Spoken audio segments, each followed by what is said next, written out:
കാനഡയിൽ നിന്നുള്ള ഇറക്കുമതിക്ക് 35% തീരുവ പ്രഖ്യാപിച്ച് American president Donald Trump. 2025 August 1 മുതൽ പ്രാബല്യത്തിൽ വരുന്ന പുതിയ താരിഫ് അമേരിക്കയിലേക്ക് ഇറക്കുമതി ചെയ്യുന്ന കനേഡിയൻ ഉൽപ്പന്നങ്ങൾക്ക് ബാധകമാണെന്നാണ് ട്രംപ് വ്യക്തമാക്കിയിരിക്കുന്നത്. കഴിഞ്ഞ ദിവസമാണ് ഇത് സംബന്ധിച്ച ഔദ്യോഗിക കത്ത് ട്രംപ് പുറത്തുവിട്ടത്. അമേരിക്കയിലേക്കുള്ള ഫെന്റനൈലിന്റെ ഒഴുക്ക്, അന്യായമായ വ്യാപാര രീതികൾ എന്നിവയാണ് കാനഡയ്ക്കെതിരെ ഉയർന്ന തീരുവ ചുമത്തുന്നതിന് കാരണമായി ട്രംപ് ചൂണ്ടിക്കാണിച്ചിരിക്കുന്നത്. പ്രധാന വിഷയങ്ങളിൽ സഹകരിക്കുന്നതിൽ കാനഡ പരാജയപ്പെട്ടെന്നാണ് ട്രംപ് കുറ്റപ്പെടുത്തുന്നത്. അമേരിക്കയിലെ ക്ഷീരകർഷകരുടെ ഉൽപ്പന്നങ്ങൾക്ക് കാനഡ ഉയർന്ന ഇറക്കുമതി തീരുവ ചുമത്തിയത് വ്യാപാര കമ്മിക്ക് കാരണമാകുന്നുവെന്നും ട്രംപ് കത്തിൽ ചൂണ്ടിക്കാണിച്ചിട്ടുണ്ട്. കാനഡയുമായുള്ള വ്യാപാര ബന്ധം അമേരിക്ക തുടരുമെന്ന് അടിവരയിട്ടാണ് ട്രംപിന്റെ കത്ത് ആരംഭിക്കുന്നത്. ഫെന്റനൈൽ അമേരിക്കയിലേക്ക് പ്രവേശിക്കുന്നത് തടയുന്നതിൽ കാനഡ പരാജയപ്പെട്ടത് പുതിയ താരിഫ് നയത്തിന് കാരണമായി ട്രംപ് ചൂണ്ടിക്കാണിക്കുന്നുണ്ട്.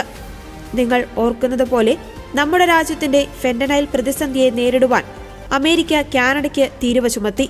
ഇതിന് ഒരു കാരണം നമ്മുടെ രാജ്യത്തേക്ക് മയക്കുമരുന്ന് ഒഴുക്കുന്നത് തടയുന്നതിൽ കാനഡ പരാജയപ്പെട്ടതാണെന്നും കത്തിൽ ട്രംപ് പറയുന്നുണ്ട്. കാനഡ ഇറക്കുമതി തീരുവ വർദ്ധിപ്പിക്കാൻ ശ്രമിച്ചാൽ കടുത്ത നടപടിയെന്നും ട്രംപ് മുന്നറിയിപ്പ് നൽകിയിട്ടുണ്ട്.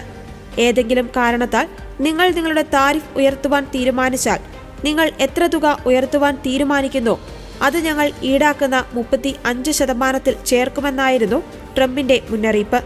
അമേരിക്കയിലെ ക്ഷീരകർഷകരിൽ നിന്ന് കാനഡ അസാധാരണമായ തീരുവകൾ ഈടാക്കുന്നുവെന്നും ട്രംപ് കുറ്റപ്പെടുത്തുന്നുണ്ട്. ഇതുമൂലമുണ്ടാകുന്ന വ്യാപാര കമ്മിയെക്കുറിച്ചും ട്രംപ് ചൂണ്ടിക്കാണിച്ചിട്ടുണ്ട്. വ്യാപാര കമ്മി നമ്മുടെ സമ്പദ് വ്യവസ്ഥയ്ക്കും ദേശീയ സുരക്ഷയ്ക്കും ഒരു പ്രധാന ഭീഷണിയെന്നായിരുന്നു ട്രംപ് വ്യക്തമാക്കുന്നത്. കനേഡിയൻ കമ്പനികൾ അവരുടെ പ്രവർത്തനങ്ങൾ അമേരിക്കയിലേക്ക് മാറ്റുവാൻ തീരുമാനിച്ചാൽ അവർക്ക് വേഗത്തിലുള്ള റെഗുലേറ്ററി അംഗീകാരങ്ങൾ നൽകുവാൻ സഹായിക്കുമെന്നും ട്രംപ് കത്തിൽ വ്യക്തമാക്കുന്നുണ്ട്. കനേഡിയൻ കമ്പനികൾ അമേരിക്കയിൽ പ്രവർത്തിക്കാൻ തീരുമാനിച്ചാൽ വേഗത്തിലും പ്രൊഫഷണലായും റെഗുലേറ്ററി അംഗീകാരങ്ങൾ ലഭിക്കുവാൻ ആഴ്ചകൾക്കുള്ളിൽ സാധ്യമായതെല്ലാം ചെയ്യുമെന്നാണ് ട്രംപ് ഉറപ്പ് നൽകിയിരിക്കുന്നത്. ജപ്പാൻ, ദക്ഷിണ Korea, Brazil, Myanmar, Laos, Thailand, ദക്ഷിണാഫ്രിക്ക, Bangladesh, Kazakhstan, Indonesia, Tunisia, Malaysia, Serbia, Cambodia, Bosnia, Herzegovina, Algeria, Brunei, Iraq, Libya, Moldova, Philippines, Sri Lanka തുടങ്ങിയ രാജ്യങ്ങൾക്കുമേൽ ഉയർന്ന താരിഫ് നിരക്കുകൾ ചുമത്തുമെന്ന് മുന്നറിയിപ്പ് നൽകുന്ന കത്ത് ട്രംപ് ട്രൂത്ത് സോഷ്യലിൽ പങ്കുവച്ചിരുന്നു.